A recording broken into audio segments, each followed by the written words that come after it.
Hello friends, my name is Priyanka and welcome to my YouTube channel Study Studio। आज की class में हम करने वाले हैं अर्थमेटिक प्रोग्रेशन यानी कि क्लास 10th मैथ्स का chapter number 5। Friends, arithmetic progression name सुन के आपको थोड़ा सा डिफरेंट लग रहा होगा क्योंकि ये नेम आपने कभी पहले नहीं सुना होगा, राइट?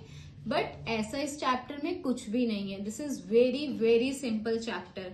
अब अर्थमेटिक प्रोग्रेशन होता क्या है, आइए जल्दी से एक बार इसकी डेफिनेशन देख लेते हैं।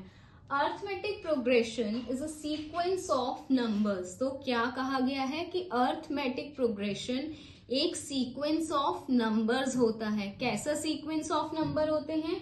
In order that common difference of any two successive number is a constant value, कि जब हम किसी भी दो नंबर का डिफरेंस करेंगे, किसी भी दो कॉन्जिक्यूटिव नंबर का डिफरेंस करेंगे तो उनकी वैल्यू सेम आएगी।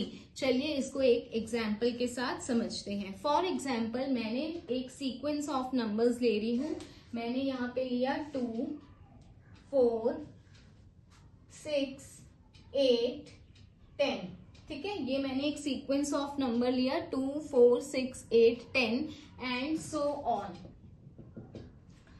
तो यहाँ पे आप देखेंगे, यहाँ पे ये जो सीक्वेंस ऑफ नंबर मैंने लिया है ये एक पैटर्न फॉर्म कर रहा है। क्या पैटर्न फॉर्म कर रहा है? देखिए, सबसे पहले मैंने नंबर लिया 2 के बाद मैंने 3 छोड़ा, 4 आ गया, 5 छोड़ा, 6 आ गया, 7 छोड़ा, 8 आ गया, 9 छोड़ा, 10 आ गया, और ऐसे ही ये सीरीज आगे बढ़ती जाएगी। तो यहाँ पे एक पैटर्न फॉर्म हो रहा है कि एक नंबर छोड़ा, सेकंड लिया, फिर उसके बाद नेक्स्ट नंबर छोड़ा, फिर अदर नंबर लिया, फिर नेक्स्ट छोड़ा, अदर नंबर लिया। एक और चीज हम इसमें ऑब्जर्व कर रहे हैं कि जब भी हम इसमें किसी भी दो कॉन्जिक्यूटिव नंबर को माइनस करेंगे, जैसे फॉर एग्जाम्पल अगर मैंने 4 में से 2 माइनस किया तो आंसर आएगा 2, 6 में से 4 माइनस किया आंसर आएगा 2, 8 में से 6 माइनस किया आंसर आएगा 2, 10 में से 8 माइनस किया आंसर आएगा 2। ठीक है, जब भी हम किसी दो कॉन्सिक्यूटिव नंबर को माइनस कर रहे हैं तो आंसर सेम आ रहा है, दैट इज 2। तो ये जो माइनस करके किसी भी दो कॉन्सिक्यूटिव नंबर को माइनस करके अगर सेम वैल्यू आ रही है तो वो सीरीज एक एपी बनाती है, यानी कि उसे हम अर्थमेटिक प्रोग्रेशन बोलते हैं। और जो डिफरेंस आता है उसे हम बोलते हैं common difference.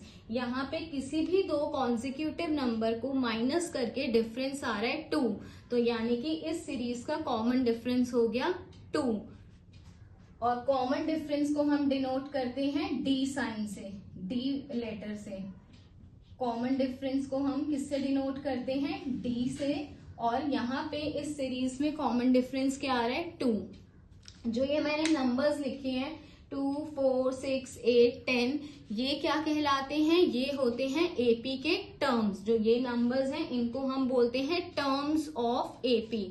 All these numbers are called, ये सारे नंबर्स क्या कहलाते हैं? टर्म्स। और जो फर्स्ट नंबर होता है उसे हम बोलते हैं फर्स्ट टर्म। जैसे यहाँ पे फर्स्ट नंबर 2 है तो 2 हो गई हमारी फर्स्ट टर्म, और फर्स्ट टर्म को हम डिनोट करते हैं ए से। ठीक है, फर्स्ट टर्म हम डिनोट करते हैं ए से, और जो भी उनको माइनस करके आंसर आता है उसे हम डी से डिनोट करते हैं, जिसे हम बोलते हैं कॉमन डिफरेंस। अब ये टर्म्स बनती कैसे हैं? फर्स्ट टर्म तो हो गई ए, सेकेंड टर्म बनाने के लिए हमें क्या करना पड़ेगा? ए में कॉमन डिफरेंस ऐड करना पड़ेगा, तो ए प्लस डी हो गई हमारी सेकेंड टर्म।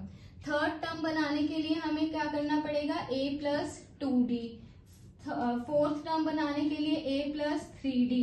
फिफ्थ टर्म बनाने के लिए ए प्लस 4d।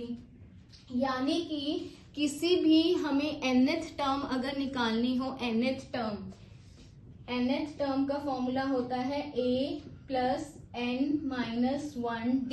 nth टर्म मतलब n में यहाँ पे कोई भी नंबर हो सकता है। फॉर एग्जाम्पल हमें 5th टर्म निकालनी है, हमें 10th टर्म निकालनी है, हमें 20th टर्म निकालनी है, हमें सेकेंड टर्म निकालनी है। मान लो मुझे इस सीरीज की सेकेंड टर्म निकालनी है, मतलब a2 निकालना है, या n की जगह आ जाएगा 2। जो टर्म निकालनी है वो आ जाएगा n की जगह। A2 equals to A plus n की जगह सेकेंड टर्म निकालनी है तो 2 आ गया -1D, मतलब सेकेंड टर्म हो गई A प्लस 2 -1 लिखने की जरूरत नहीं है, A प्लस D जो मैंने यहाँ पे लिखा था। मतलब यानी कि हम 2 में अगर कॉमन डिफरेंस 2 ऐड करेंगे तो हमारी सेकेंड टर्म आ जाएगी 4। इतना समझ में आ गया फ्रेंड्स। nth टर्म निकालने का फॉर्मूला होता है, ये हम ध्यान रखेंगे, nth term equals to A plus n minus 1D। ठीक है, आप ऐसे भी याद रख सकते हैं कि हमें जो भी टर्म निकालनी है, फॉर एग्जाम्पल हमें 10th टर्म निकालनी है, हमें A10 निकालना है तो वो हो जाएगा A प्लस 9D। हमें 20th टर्म निकालनी है तो वो हो जाएगी A प्लस 19D। इस चीज का ध्यान रखेंगे कि जो भी हमें टर्म निकालनी है, जैसे यहाँ 10th टर्म निकालनी है तो उससे एक कम हमें यहाँ नंबर लेना है। 10th टर्म निकालनी है तो 9D लेंगे, 20th टर्म निकालनी है तो 19th D लेंगे। हमें 5th टर्म निकालनी है A5 तो आ जाएगा A प्लस 4D। ठीक है, हमें सेकेंड टर्म निकालनी है तो हो जाएगा A प्लस 1D। 1 को लिखना जरूरी नहीं है तो हम इसको ऐसे भी लिख सकते हैं कि A प्लस D। इतना समझ में आ गया फ्रेंड्स। अब हम बात करते हैं टाइप्स ऑफ अर्थमेटिक प्रोग्रेशन। कितने टाइप्स के अर्थमेटिक प्रोग्रेशन होते हैं? तो अर्थमेटिक प्रोग्रेशन मतलब जो एपी है वो दो तरह की होती है। एक होती है फाइनाइट एपी, जिसे हम बोलते हैं फाइनाइट एपी, और एक होती है इनफाइनाइट एपी। फाइनाइट एपी कौन सी होती है?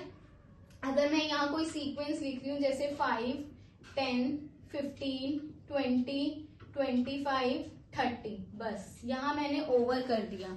यहाँ पे मैंने डैश डैश आगे नहीं लगाया, मतलब यहाँ पे सिर्फ सीक्वेंस में इतने ही टर्म्स हैं। कितने टर्म्स हैं? 1, 2, 3, 4, 5, 6। यहाँ में हमें दे रखा है कि इस सीक्वेंस में 6 टर्म्स ही हैं, मतलब नंबर ऑफ टर्म्स यहाँ पे फिक्स हैं।